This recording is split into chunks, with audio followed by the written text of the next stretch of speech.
I was in my own backyard when my son Danny vanished. 6 slow, heavy years have passed, each sunrise turning familiar streets into silent reminders of loss. Every corner, every shadow became a potential crime scene in my mind. Hope was fragile, yet dangerous curiosity kept tugging at me. One afternoon, that curiosity drew me into the neighbor's yard. Beneath a rusted dog kennel, half swallowed by dirt, I found something I shouldn't have. Something that would shatter everything we believed about Danny and rewrite the story that haunted us. The day he vanished still plays like a broken film reel. Laughter ringing, toy cars racing, sunlight catching his blonde hair. I looked away for a moment, and when I turned back, he was gone. Silence stretched endlessly. Deep down, I knew something terrible had happened. But before we continue, smash the like button, subscribe, and ring the bell so you never miss our upcoming stories. In the days that followed, the neighborhood rallied. Strangers became allies, our porch filled with casseroles, flyers, and trembling hope. Every telephone pole bore Danny's smile, fluttering like a plea not to give up. Laura became the heartbeat of that search, organizing vigils, passing out candles, clinging to strength she didn't have. Officer Rick Mason led the investigation with steady compassion, a reminder that each new day might bring a break. Yet leads faded into dead ends, and hope thinned. The neighborhood turned haunting, every swing, every street lamp echoing Danny's laughter. Laura held herself together, but grief was etched into her features. Still, the community never left us. Danny's room became my refuge, a museum of stillness, his toys, books, and little dinosaur frozen mid-roar. Sometimes I'd sit on his bed, tracing dust on his desk, feeling both close and impossibly far. At the park, I could still feel his small hands on the swings, his sneakers kicking at the air. That laughter, carried by memory, never left. One of these visits brought me to Mrs. Lane, a longtime neighbor who noticed everything. She spoke of small oddities from years past, meaningless then but significant now. Her words lingered with me long after we parted. Our old neighbor, she reminded me, had always been peculiar, a loner, private to the point of secrecy. I remembered the faint noises at night, the hurried comings and goings. For years I'd dismissed them as quirks of an eccentric man. Now, those memories began to stir unease in me, like dust disturbed in a long-sealed room.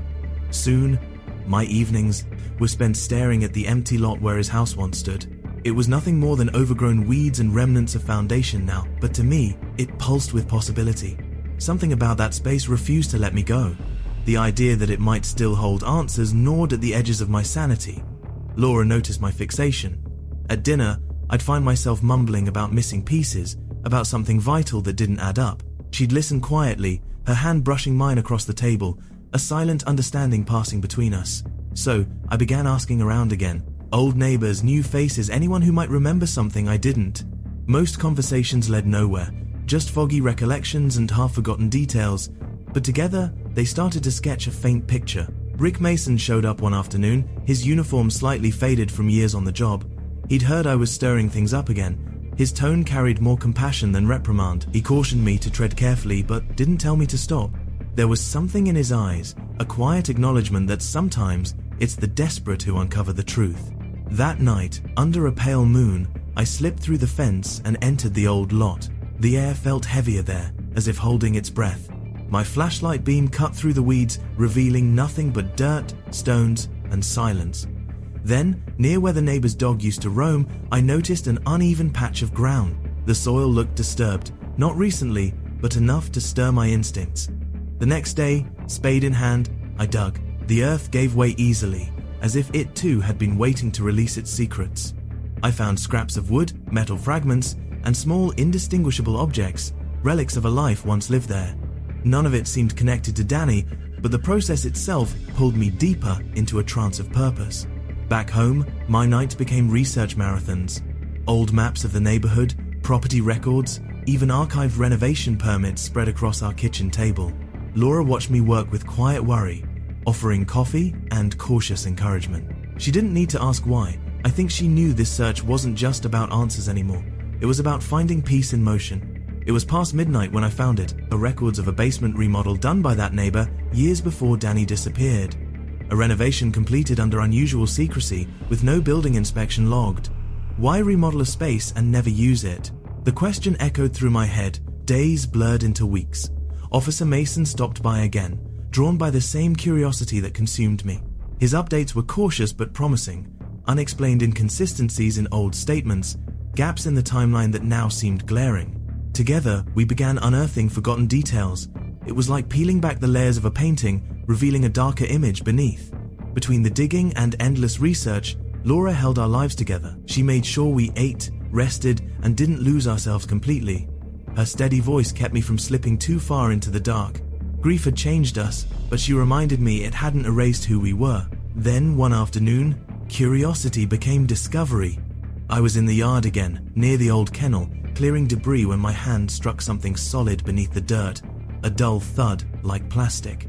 I dug faster, heart hammering, until a sealed storage bin emerged. My fingers trembled as I pried it open. Inside were small sneakers, caked in mud, faded but unmistakable, Danny's. Every scuff, every worn mark, exactly as I remembered. The world seemed to stop. I knelt there clutching them, caught between relief and horror, as if the earth had finally given up its secret. Laura joined me moments later, her hands shaking as she rested them on my shoulders. We didn't speak. We didn't need to. The truth was right there, cruel and undeniable. That night, I called Mason. My voice cracked as I told him what we'd found. Within the hour, sirens painted the street in red and blue. Forensics moved with calm precision while my chest roared with chaos. Laura stood beside me through it all, silent but unyielding. She whispered that we'd face whatever came next together, and for the first time in years, I believed her. The investigation reignited overnight. The neighborhood buzzed with whispers and headlights. Reporters soon followed, cameras flashing through tears. Everyone wanted answers.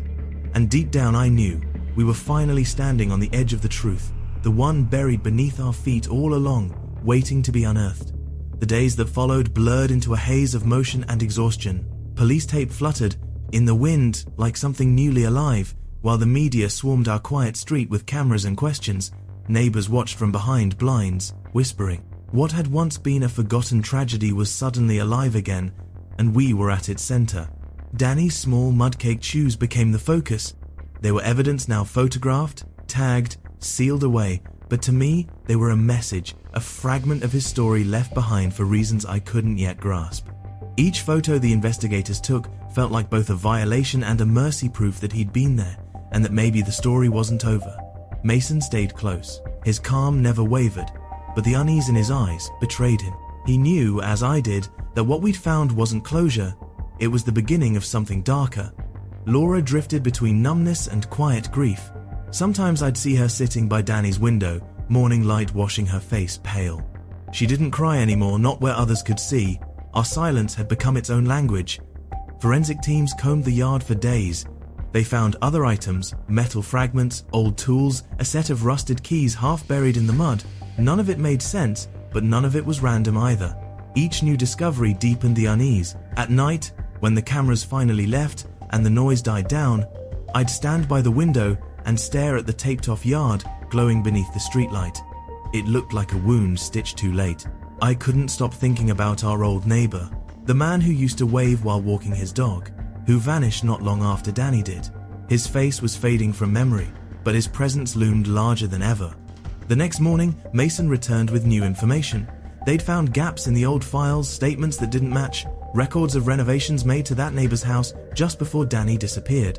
A basement that had been sealed off. I remembered the old permit I'd come across weeks earlier, the one I'd dismissed as meaningless. Suddenly, it wasn't meaningless at all. It was a lead. When they reopened what was left of that basement, the house itself was long gone, replaced by grass and silence, but the foundation remained, a scar beneath the soil. As the digging began, a heavy stillness settled over me, like the moment before a storm breaks. When they uncovered a rusted metal door and pried it open, a rush of stale air spilled out, thick with years of neglect. Flashlights sliced through the darkness, illuminating concrete walls, debris, and then the unthinkable. Photos pinned along the wall, yellowed notebooks, boxes filled with strange objects. Some of the photos were of children, some older than Danny's case. Their smiles were frozen, but the arrangement was wrong, like trophies. My knees went weak. This wasn't just about Danny anymore. It was bigger, a pattern that had gone unnoticed for years. The investigators worked methodically. Mason stood beside me, his silence heavier than words. He didn't need to say it, We both knew this reached far beyond our town. Over the following days, more evidence surfaced, documents tying our neighbor to other towns, other disappearances. The picture grew darker. He hadn't acted alone. Someone else had been there too, hidden in plain sight. I thought of Mrs. Lane's stories, how she'd once mentioned seeing a second man at night. For years, her words had been dismissed as gossip. Now they felt like warnings we'd all ignored. As the truth emerged, anger replaced despair. All those years of guilt, of blaming myself for looking away too long, turned into something sharper. The real monsters had lived right beside us, ordinary faces hiding unspeakable darkness, feeding off the trust we never thought to question. The press called it the Kennel discovery, a cold, detached name for the nightmare we were living. Reporters crowded our street, their voices lost beneath the hum of generators and flashing lights. I gave one brief statement, flat and controlled. The truth was too heavy for microphones. Laura stayed inside most days. Sometimes I'd find her standing by the counter, staring into nothing, her hands trembling. I wanted to promise her that justice was coming, but promises felt empty now. All I had left to give her was the truth, bitter and incomplete as it was. In the weeks that followed, the investigation spread far beyond our town. More families came forward, their stories painfully familiar. At a community meeting organized by the police, I met some of them. We didn't need words, just a look was enough to know we shared the same loss. When Mason took the podium, he didn't soften the reality. He spoke of patterns linking cases, identities hidden for years, and evidence that tied everything together. His voice only faltered once when he said Danny's name. Our community, once paralyzed by grief, began to stir again. Anger turned into purpose. Neighbors joined the renewed search. Old rumors became statements. Long-buried secrets finally surfaced. For the first time in years, silence wasn't suffocating, it was breaking. At home, I began writing everything down, every memory, every suspicion that had haunted me since that day in the yard. I didn't know if it would help the case, but it helped me breathe. Putting the chaos into words made the pain bearable, giving order to the fragments of grief still lodged inside me. One evening, I sat in Danny's room and watched the last light of sunset filter through the blinds. I realized then that no matter what the police uncovered, no matter how many names filled the case files, there would never be true closure. Closure is a myth we tell ourselves to make loss bearable. What we found under that kennel wasn't closure, it was truth, raw and merciless. Still, that truth mattered. It meant that Danny's story was no longer fading into the background noise of forgotten tragedies. Mason visited us one last time before the state task force took over. He told me they had traced connections spanning counties, maybe even states. Our neighbor's secret life had been part of something vast, something orchestrated. Hearing it out loud was surreal. It was as though a nightmare I had lived alone had suddenly expanded to swallow entire communities. That night, long after he left, I walked back to the lot one more time. The grass had been cleared away, the soil turned over. Only a faint depression in the earth marked where the kennel had once stood. The air was still, thick with the residue of recent storms. I stood there, hands in my pockets, staring into the emptiness. And then, something shifted inside me. What we had uncovered was monstrous, yes, but it was also a beginning. Danny's story had opened a door that could never be closed again. The truth had taken nearly everything from us. Yet it gave something back, the power to confront what had been hidden. The pain would never fade. In the months that followed, new investigations led to arrests in nearby towns. Each revelation was both vindication and heartbreak. More names, more victims, more parents like us, people who had waited too long for answers. Our quiet neighborhood became a symbol, not of tragedy, but of persistence. Laura and I rebuilt our lives slowly. We didn't leave. People thought we would. But this place, this scarred corner of the world, was still ours. Danny's laughter might have vanished from the air, but it lingered in the walls, in the soil, in every heart that refused to forget him. Some nights I sit by the window and watch the streetlights flicker. The world seems calm again, though I know better now. Darkness doesn't just live in alleyways or abandoned lots. It hides in plain sight, in the spaces and faces we overlook. But truth, when it comes, burns with its own kind of light. Slow, painful, unstoppable. Once lit, it never dies. Standing at the edge of that old yard, I sometimes hear Danny's laughter again, faint but steady, carried by the wind. It no longer breaks me, it grounds me. It reminds me that even in loss, some stories demand to be told, because what we found under that kennel didn't just change what we thought we knew about Danny's disappearance. It revealed a truth that had waited too long in the dark, and bringing that truth to light, that was the only justice left to find. Thank you so much for watching. If you enjoyed the video, please don't forget to leave a like, subscribe, and ring the bell so you never miss amazing tales like this one.